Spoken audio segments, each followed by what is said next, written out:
Kothari sugars and chemicals के Kothari petrochemicals में विलय को एनएसई की हरी झंडी। Kothari sugars and chemicals limited KSCL को कोठारी पेट्रोकेमिकल्स लिमिटेड केपीएल में प्रस्तावित विलय के लिए national stock exchange of India NSE ने नो ऑब्जेक्शन ऑब्जर्वेशन लेटर मिल गया है।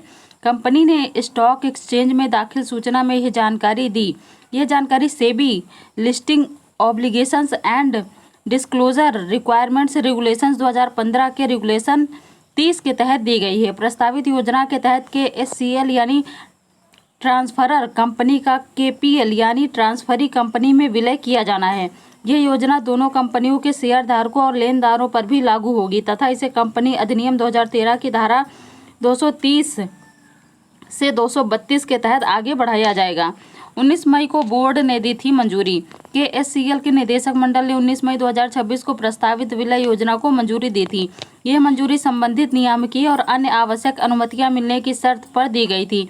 इसके बाद कंपनी ने सेबी एलओडीआर रेगुलेशंस के रेगुलेशन 37 के तहत एनएसई के समक्ष आवेदन दाखिल कर प्रस्तावित विलय योजना पर एक्सचेंज की नो ऑब्जेक्शन मंजूरी मांगी थी। एनएसई ने 19 अगस्त 2026 को जारी ऑब्जर्वेशन लेटर के जरिए योजना पर अपनी सहमति दी। यह पत्र कंपनियों द्वारा जमा किए गए ड्राफ्ट स्कीम और अन्य दस्तावेजों के आधार पर जारी किया गया है। इसमें सेबी एलओडीआर रेगुलेशंस के रेगुलेशन 11 के तहत कंपनियों द्वारा दिए गए अंडरटेकिंग को भी शामिल किया गया है। सेबी ने रखी कई शर्तें। एनएसई के ऑब्जर्वेशन लेटर में 18 अगस्त 2026 को सेबी द्वारा जारी टिप्पणियों को भी शामिल किया गया है। सेबी ने कंपनियों को निर्देश दिया है कि सूचीबद्ध कंपनियों, उनके प्रमोटरों और निदेशकों के खिलाफ national company law tribunal NCLT और शेयर धारकों के समक्ष लंबित सभी एडजुडिकेशन, रिकवरी कार्यवाही और प्रवर्तन कार्यवाही की जानकारी सार्वजनिक की जाए। इसके अलावा सेबी ने कहा कि विलय योजना में इस्तेमाल किए गए वित्तीय आंकड़े, जिसमें वैल्यूएशन रिपोर्ट के लिए इस्तेमाल किए गए वित्तीय आंकड़े भी शामिल हैं, 6 महीने से अधिक पुराने नहीं होने चाहिए। शेयरधारकों को विलय की मंजूरी देने से पहले योजना के तर्क, संभावित तालमेल, लागत लाभ विश्लेषण और वैल्यूएशन पद्धति के बारे में विस्तृत जानकारी भी उपलब्ध करानी होगी। ऑब्जर्वेशन लेटर 6 महीने के लिए वैध। एनएसई को भेजी गई सूचना पर केएससीएल के कंपनी सचिव एवं अनुपालन अधिकारी आर प्रकाश ने हस्ताक्षर किए हैं। केएससीएल का एनएसई पर कारोबार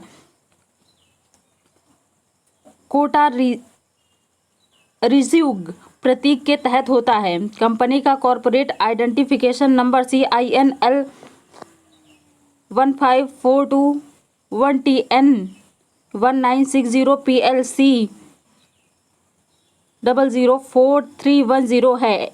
एनएसई का ऑब्जर्वेशन लेटर 19 अगस्त 2026 से 6 महीने तक वैध रहेगा। इस अवधि के भीतर प्रस्तावित विलय योजना को एनसीएलटी के समक्ष दाखिल करना होगा। हालांकि विलय अभी अंतिम रूप से पूरा नहीं हुआ, इसे दोनों कंपनियों के शेयर धारकों और लेनदारों की मंजूरी तथा एनसीएलटी की अंतिम स्वीकृति सहित अन्य आवश्यक नियामकीय अनुमतियां प्राप्त करना बाकी है।